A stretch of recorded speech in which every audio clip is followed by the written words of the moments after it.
आपके मुखालफीन और नाकदीन जो हैं वो ये इल्ज़ाम लगाते हैं कि जिस इंटरनेशनल प्रेशर की आप बात कर रहे हैं असल में पीटीआई ही वो लॉबिंग कर रही है कि जिसके ज़रिए से मुल्क को बदनाम किया जा रहा है। आप क्या समझते हैं कि वाकई पीटीआई ये कोशिश कर रही है? और अमेरिका के बारे में वफाकी वज़ीर आपके बारे में कहते हैं कि जनाब देखें पहले ये कहते थे एब्सोल्युटली नॉट और अब मिन्नतें कर रहे हैं कि अमेरिका हमारी मदद करे। एब्सोल्युटली नॉट जब कहा गया था इमरान साहब तो एक कॉन्टेक्स्ट में कहा गया था। हमने अब पाकिस्तान के इंटरनल अफेयर्स में इंटरफेरेंस को एक्सेप्ट नहीं किया था। अब हम मिन्नतें किसी की नहीं कर रहे। वो हमारा जो कैरेक्टर नहीं है, हमारा किरदार नहीं है, पीटीआई का या खान साहब का वो किरदार नहीं है। देखिए डायस्पोरा है। दूसरी बात जो मैं पहले करूंगा उसके बाद मैं बाकी बातों के ऊपर आता हूं। पिछले 2.5 साल से जो इस मुल्क में हो रहा है, पिछले 2.5 साल से पीटीआई के साथ जो हुआ है, खासकर 9 मई के बाद जो पीटीआई के साथ हुआ है, तो क्या ये लोग समझते हैं कि जो बाहर लोग बैठे हुए हैं वो अंधे हैं, वो बहरे हैं, वो बात नहीं कर सकते, वो सुन नहीं सकते, वो देख नहीं सकते? ये ईयू की जो रिपोर्ट आई है वो आपने पढ़ी होगी इमरान साहब।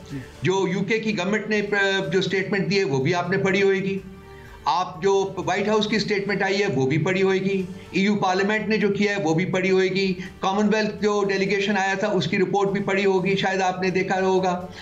जो यूरोपियन यूनियन की जो रिपोर्ट आई थी वो भी आपने पढ़ी होगी।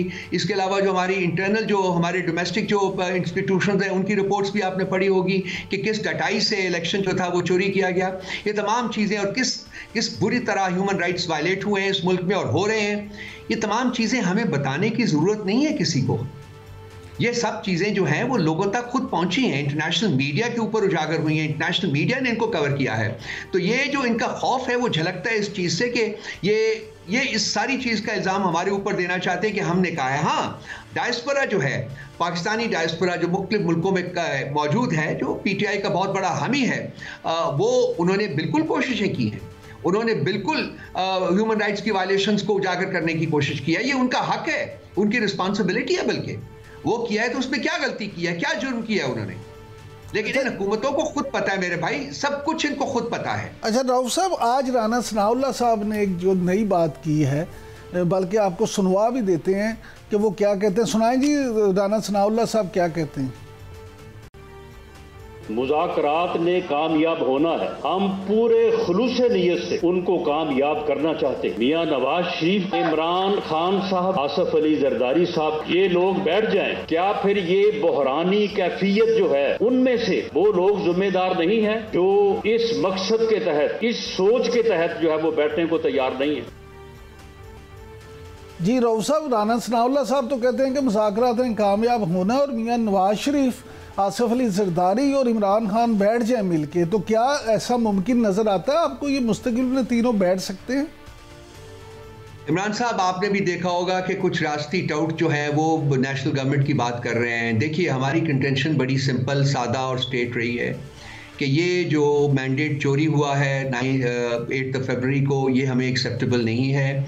इसके खिलाफ हम पार्लियामेंट के अंदर कानूनी महाज के ऊपर और पुरअमन एहतजाज के ज़रिए ये मामलात जो हैं ये उठाते रहे हैं और हम उठाते रहेंगे। इन लोगों के साथ बैठने का स्टेज के ऊपर सवाल ही पैदा नहीं होता। अभी तो हम तो आप 2 जनवरी को अपनी जो पहली फॉर्मल मीटिंग होनी है हुकूमती नुमाइंदों और हमारे नुमाइंदों के दरमियान, उसका इंतज़ार कर रहे हैं। उसके बाद देखते हैं कि क्या चीज़ हुकूमत की तरफ से सामने आती है, क्या वो सीरियस भी हैं कि नहीं है। राना सना साहब का कहना जो है वो ठीक है, अपनी जगह बिल्कुल अप्रीशिएबल है, लेकिन यह है कि हमें एक्चुअल जो हैं वो पता उसी वक्त चलेगा जबकि हम अक्रॉस द टेबल बैठेंगे हुकूमती नुमाइंदों के साथ और देखेंगे कि वो किस तरफ इन मुज़ाकरात को लेके जाना चाहते हैं। इस वक्त इन मुज़ाकरात से 3-4 दिन अभी पहले अगर मुझसे आप पूछें तो मैं फील करता हूं कि इनमें ये सिर्फ बात को ट्रैक करने की कोशिश करेंगे, इसको लंबा करने की कोशिश करेंगे ताकि वक्त गुजर जाए और 2-4-6 महीने गुजर जाएं। लेकिन मैं उजागर करना चाहूँगा इस बात को कि वो ये बिल्कुल हम नहीं होने देंगे। खान साहब ने 15 जनवरी की बात की है। 15 जनवरी के बाद हम फैसला करेंगे कि मुज़ाकरात जारी रखने में कोई फ़ायदा है कि नहीं है, और वो उसकी जो बेसिस होगी वो यही होगी कि हुकूमत का कॉन्टेक्ट, हुकूमती नुमाइंदों का कॉन्टेक्ट क्या है, उनकी अप्रोच क्या है, क्या वो मामलात को हल होने की तरफ, मसाइल को हल करने की तरफ बढ़ेंगे या कि वो मसाइल को ड्रैग करने की कोशिश करेंगे। उसी की बेसिस के ऊपर हम आगे बढ़ने के बारे में अपने फैसले करेंगे। अच्छा रऊफ साहब, ये तो सब जानते हैं कि पाकिस्तान में महंगी बिजली की ज़िम्मेदार IPPs हैं आज वफाकी वज़ीर तवानाई जो हैं अवैस लगारी साहब, उन्होंने एक इल्ज़ाम आयद किया है कि जी इमरान खान साहब ने अपने दौर में इनका फॉरेंसिक ऑडिट नहीं होने दिया, इसलिए ये बिजली महंगी है। ये बिजली महंगी थी नवाज शरीफ साहब के दौर में, ये सारे मुआहदे हुए थे, आप भी जानते हैं इमरान साहब। अब मैं क्या इस गुफ्तगू के बारे में क्या मैं अर्ज करूं। सारी दुनिया को पता है कि ये मुआहदे नवाज शरीफ ने किए थे, और ये उनको रीनेगोशिएट करने की कोशिश कर रहे हैं। ये रीनेगोशिएट ये कर लें, इन्होंने जिस तरीके से रीनेगोशिएट करने की कोशिश की है उसके सिलसिले में भी बड़ा रिएक्शन आया है दुनिया से। तो ये जो मुआहदे होते हैं जिसमें सॉवरन गारंटी शामिल होती है, वो मुआहदे इतनी आसानी से रीनेगोशिएट नहीं हो सकते हैं। उसमें रियासत जो है वो एक फरीक के तौर के ऊपर शरीक होती है, और वो बड़ा मुश्किल काम होता है।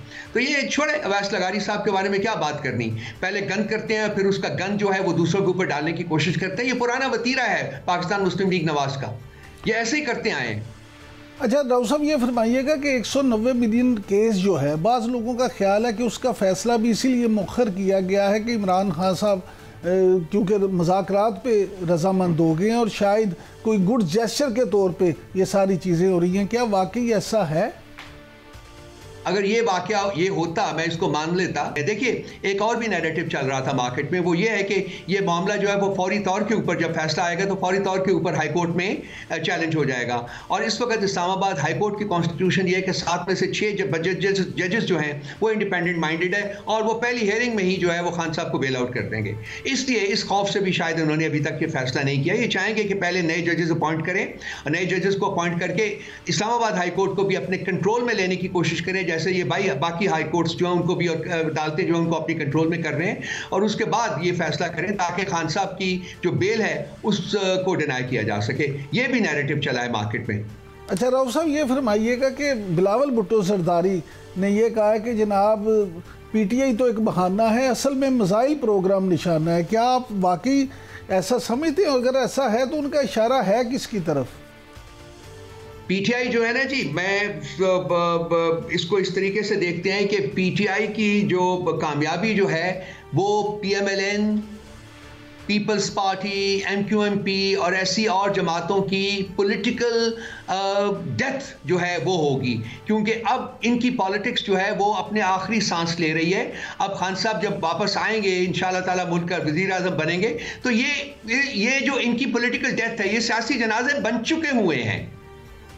ये सियासी जनाजे जो हैं ये किसी सहारे के ऊपर चल रहे हैं, ये अवामी मैंडेट के ऊपर नहीं चल रहे। तो अब बिलावल जरदारी साहब और क्या बातें करेंगे?